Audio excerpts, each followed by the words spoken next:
امزیتر سر به پرسیراب واسم به میوانداریا شوان زلال ریوبر جیبجکار کمپانیا شوارمندیا کاردوخی و شارازای نفت و زی جلندن لگلمه یک شوان دم باش و سپاس با آمده بونا و یک جی پرزگریکین سرکه لپیش جاردن شاندنان نفته و که وزیر جی بحث کرد حق دست کمپانیانه حق دست خارجیان و حتی داویه یه مسئله هر پاره او نرخه بو هرما کردستان هاتیه دیار کرد نرخه خارجیا برانبر هر برمیل کان نفته گلو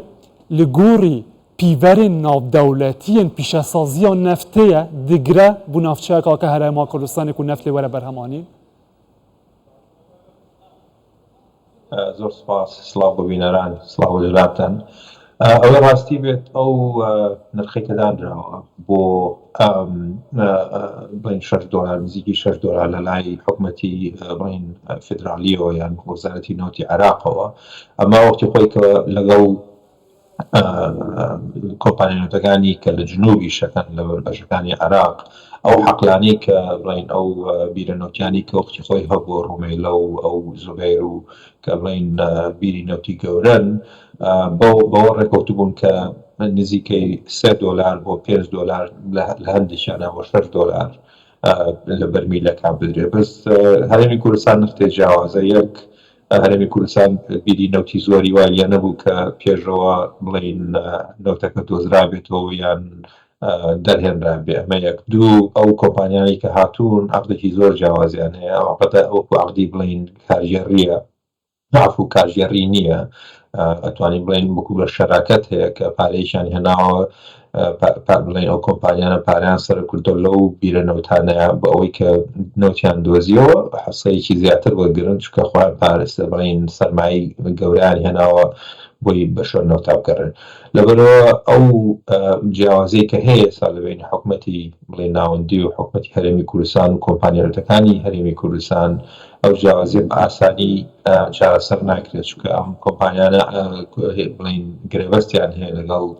حکومەتی هەرێمی کوردستانە نزیکەی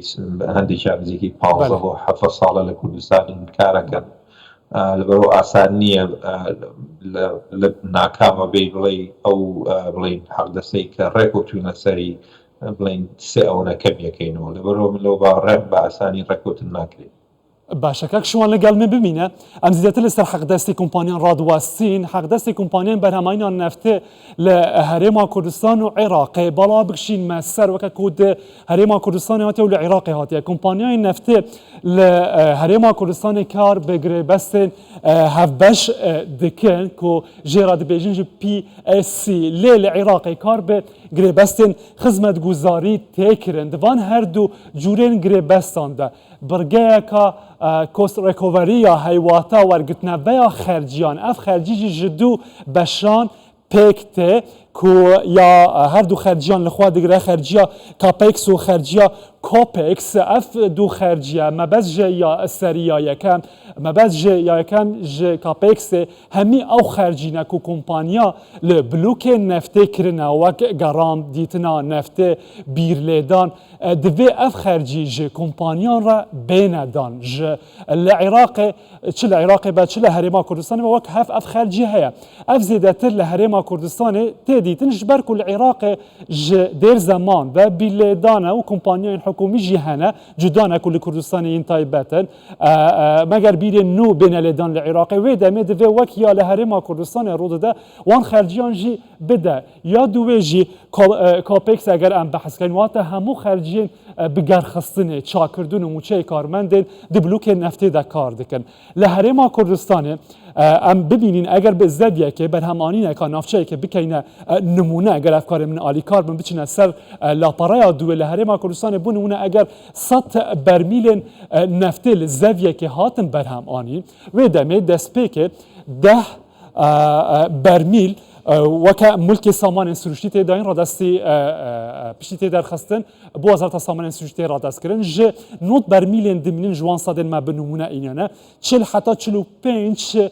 bu kompaniyê dibe li beramber war xerciyên ku kirine ji ber ku kompaniyan ve berhênaneka zor ya kirî di jêrxana pîşesaziya nefta herêma Kurdistanê ji ber vê xerciya deranîn û berhemaya neftê bi vî نرخية برانبر وان أو قاس كو تشل حتى تشل بينج برميل أوار بقى ليه العراق أو 10 برميل ملكانة نية وكا كل هرم كردستان رادست وزارة السامانين سروشي تكرن حكومة يا عراقي صدي بينجيا داهات دده كومبانيا وك خويايا وك كاست ريكوفري او خارجيه کوکرنه پاشان $1 جی وردگره لبرانبر هر برمیله که اف جی کلگه که بو یک آدن جدایت گوهرتن جبروی کمپانیا لکردستان صدا چلا خارجیان وردگرن لیل عراق صدی پینجیا خارجیان کاک شوان از وگرم جمته هل گریدای به خالا حق دست کمپانیان ده دمکی ده دمین بوریده گلک دهات گوتن جالی عراقی و کو اف گریبستین هف باش ین هرما کردستانه نگون جاینا و هاد گوتن لی هری داویجی دبیستین دبینین تیپش راست کرن که بونه کمپانیا توتال یک جوان کمپانیانه به شواز گریبستین هف باش گریبست لگل حکومت عراقی انجام دایا اوه چه دگهینه گلو دبکو عراق جبیت سر به ریو چاره سریه که زودتر بکه و بردز و هر دو آلیان؟ سپاس ئەوەی ڕاستی بێت من وەکوتم زۆر باوەڕم نییە بە ئاسانی ڕێکەوتن بکرێت چکە گەر سەیری ئەو گرێبەستانم کەین جەناب زۆر بە ڕوونی بڵاوە کردو ئەزار کە بیرانانیشی لاوانەیە سەیریکەن ئەم گرێبەستانە نەختێ معقەدە بە ئاسانی بۆ خەڵکی ئاسایی ناتوانێت بڵێن سەیریکا بزانێت چۆنم بەس ئەگەر بەهینی بیڵین بە بەسیتی باسی کەین ئەو گرێبەستانەی لە جنوبی عێراقەیە کە بەرمی لەنەو دەیەنی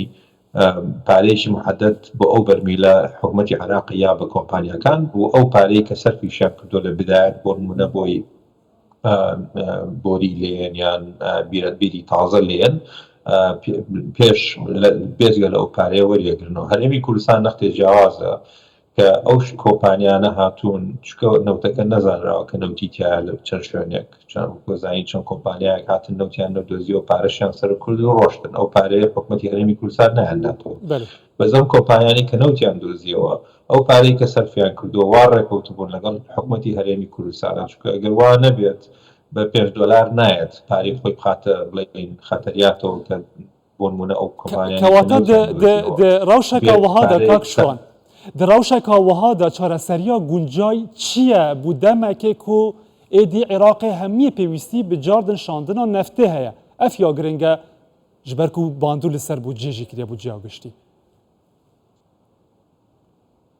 ئەوەی ڕاستی بێت چارەسەر ئەوەیە کە لەسەر یاسای نۆتۆغاز ڕێکەوتن هەبێت هەرێمی کوردستان جیاواز بێت لە ئەو بیرەنەوتانەی کە ڕۆی لە جنوبی لە خواروی عێراق هەیە ئەبێ ڕێکەوتنێ هەبێ کە تێگەشتنێ هەبێت لەسەر ئەو بڵین گرێبەستانەی کە لەگەڵ ئەو کۆمپانیا نێوتانی هەرێمی کوردستانە بەستراوە حکوومەتی عێراق دانی پێ بنێت تا حدێت ئەتوانێت بڵین نەختێک مەجای تایە بڵین بۆ نمونە ئەو حەقلانەی لە سایە 15 یا لە سایە 20 وەرەگرێت نەختێک کەم کرێتەوە لەگەڵ کۆمپانیەکانە ڕێکەوتن بکرێت بەس تۆ بێ لە سایە 70 ئەو بڵین حەق دەستیەکەم بکەیتەوە ئاسان نییە بۆ کۆمپانیان چکۆ کۆمپانیانەوە کوتم سەرمایان هێناوە لەبەرەوە حکوومەتی عێراق بێ نەختێ بڵین فلکسیبڵیتی پیشان ناکە بتوانێت لەگەڵ ئەو کۆمپانیا ڕێکوێ باشتێکی کەسمان بیر نەچێت لەم ساڵی داهاتوو ساڵی پێشوش نهایەتی ساڵی پێشوو ئەم کۆمپانیانە بە تەواوەتی حەقدەستی خۆیان وەرنەگرتووە لە حکوومەتی هەرێمی کوردستان نزیکی $1,000,000 قەرزارن ئەگەر حکوومەتی عێراق بۆ نمونە دەست بکاتەوە یا ڕازی لەگەڵم کۆمپانیانە کار بکە و ئەو کۆمپانیان نەوتەکە بنێرن بۆ سۆمۆ ئەوان یەکەم شت پێویستیانەوەی داوایان کردووە کە ئەو پارەی قەرزەی کە لەسەریانە بدرێتەوە ئینجا دەسەکەن بە بەرهێنانینەوە چکە ئەم کۆمپانیانە وەکوتم گرێبەستیان هەیە بە ئاسانی لە حکوومەتی عێراق لە هەرێمی کوردستان ناتوانێت بەلایەن خات و بە ئاسانی ئەو گرێبەستانە بگۆڕێت چکە ئەمە هەمووی ڕێکەوتنی لەسەر کراوە لەسەر بڵین محکەمە جیهانیەکانە کێشەی یاسایی زۆر دروستە بێت بۆ هەرێمی کوردستان و بۆ حکوومەتی عێراقیش باشە لەگەل هەبوونا بان خاڵان کاک شوان و لەگەل وان هەوڵێن کو تێن داین و زووترین دەمدا بێشاندن نەفتە هەرێما کوردستانێ هۆن چاوەڕێ دکن کەنگی ئێدی کلیلا بێ بوڕیە وەرە بەکردن نەفتە هەرێما کوردستانێ بچەف بازارên cîhanê ئەوەی ڕاستی بێ من زۆر گەشتبین نیم کە بەم زوانە بێت لەوانەیە چەند بیرەنەوتێک دەست پێ بکاتەوە چکە ئەو گۆزانی تورکیا تەقریبەن ڕێکەوتن کراوە لەگەڵ حکوومەتی عێراقیە بەس ئێستا کەوتۆتە سەرەوەی ڕێکەوتن کرێ لەسەر لەگەڵ ئەو بڵین کۆمپانیا نەوتیانە بۆ نمونە چەند کۆمپانیایکی نەوتی هەیە کە عینەکان کەمترە ئەو گرێبەستیان جیاوازە بۆ نمونە ئەوە کۆمپانیا هەیە بڵین کۆمپانیای کوردیە ئەمانە لەوانەیە بتوانن لە ماوەی چەند هەفتەیەکە دەست بکەن بە هەناردەی نەوت بەس ئەو ڕێکەوتنە لەسەر ئەو بڵین ڕێکەوتن لەسەر حەقدەست و ئەو کۆنتراتۆ ئەو پارەی قەرزەی کە لەسەر حکوومەتی بڵین ناوەندی حکوومەتی هەرێمی کوردستان هەیە ئەوە بە ئاسانی من لەو باوەڕیانی ڕێکەوتنی لەسەر کرێ gelek spas rêzdar Şiwanzula rêveberê cibecekarê kompanya Şêwarmendî û şarazayê neft û enerjiyê ji Landanê li gel me bûy. Dem baş.